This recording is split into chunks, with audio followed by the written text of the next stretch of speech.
I'm 81 years old and I kept a list my whole life of things I'd do one day. The list is still in my desk drawer.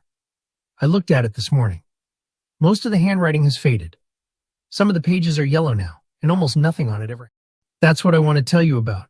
Not because I want pity. Not because I think my story is special.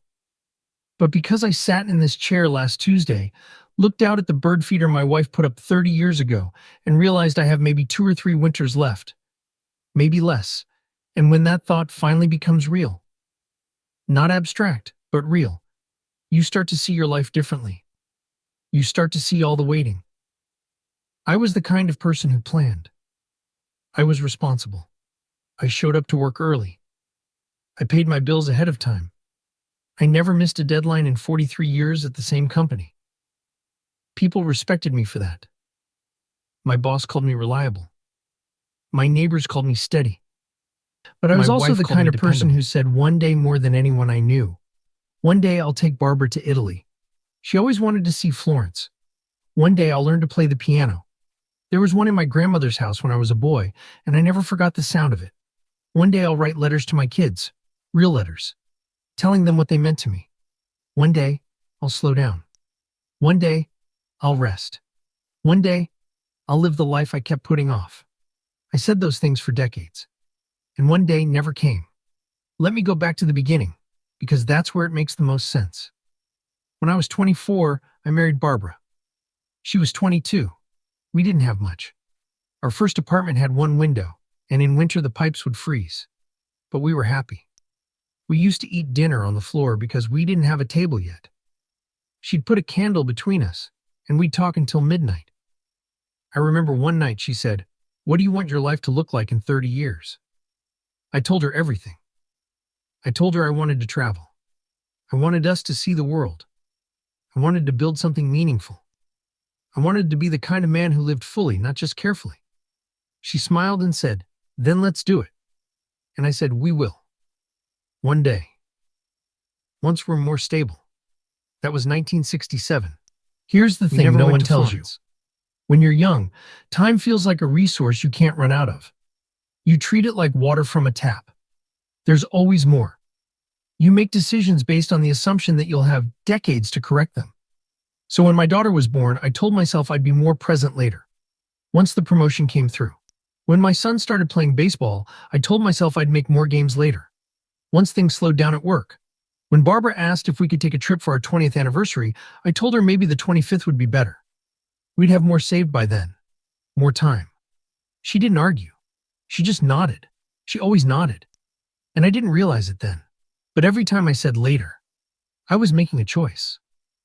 I was choosing the future over the present. I was betting that the future would be more generous than the moment I was already standing in. I lost that bet.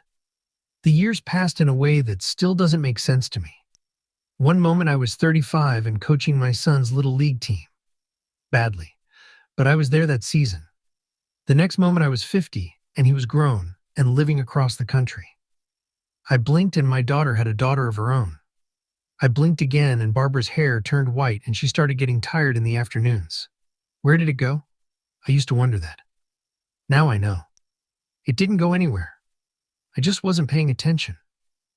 I was always looking ahead to some imaginary future where I'd finally be ready, where I'd finally have enough, where I'd finally start living. That future doesn't exist. It never did. The turning point came 6 years ago. Barbara had been slowing down for a while. I noticed, but I didn't say anything. I thought we had time to deal with it. One day, I told myself we'd go to the doctor together. One day, we'd figure it out. Then, one afternoon, she collapsed in the kitchen. I found her on the floor next to the stove. She was conscious but confused. She kept asking me what year it was. At the hospital, they told us it was a stroke. A bad one. She never fully came back from that. For the next 4 years, I took care of her, fed her, bathed her, talked to her, even when I wasn't sure she understood. Some days she'd look at me and I could see the woman I married. Other days she'd look right through me like I was a stranger. She passed in her sleep 2 years ago. Quietly. No pain, they said. I was in the next room when it happened. I didn't even know until morning. There was no trip to Florence. There was no second honeymoon. There were no long letters or slow afternoons or any of the things I kept promising. All of it stayed on the list. After she died, I sat down and read through that list again, page by page. Learn Italian. Never did. Take the kids camping in Yellowstone. Never Fix did. the boat and take it out one more time. Never did. Tell my father I forgave him before he passed. Never did. Buy Barbara that piano she wanted so she could learn too. Never did. Retire early and spend 5 years doing nothing but being together. Never did. The paper was so old it almost crumbled in my hands. I want to be careful here, because I don't want to sound like I'm complaining. I had a good life in many ways. I had a wife who loved me. I had 2 children who turned out fine. I had a career that gave me security. I wasn't poor. I wasn't sick for most of it. I had more than many people get. But I missed it. That's the part that sits with me now. I was there for all of it, technically. But I wasn't present. I was always somewhere else in my head. Always planning. Always waiting. Always preparing for a version of life that never arrived. And now, at 81, I have time. I have more time than I know what to do with. But I don't have Barbara. I don't have my kids nearby. I don't have the energy. I don't have the body. I don't have anyone to share the trips I never took or the meals I never cooked or the sunsets I never stopped to watch. The cruel joke of aging is this. When you finally stop waiting, there's nothing left to wait for. I don't say this to frighten you. I say it because I wish someone had sat me down when I was 40, or 30, or even 50, and looked me in the eye and said, the life you're waiting for is the one you're in. Right now. Today. This is it.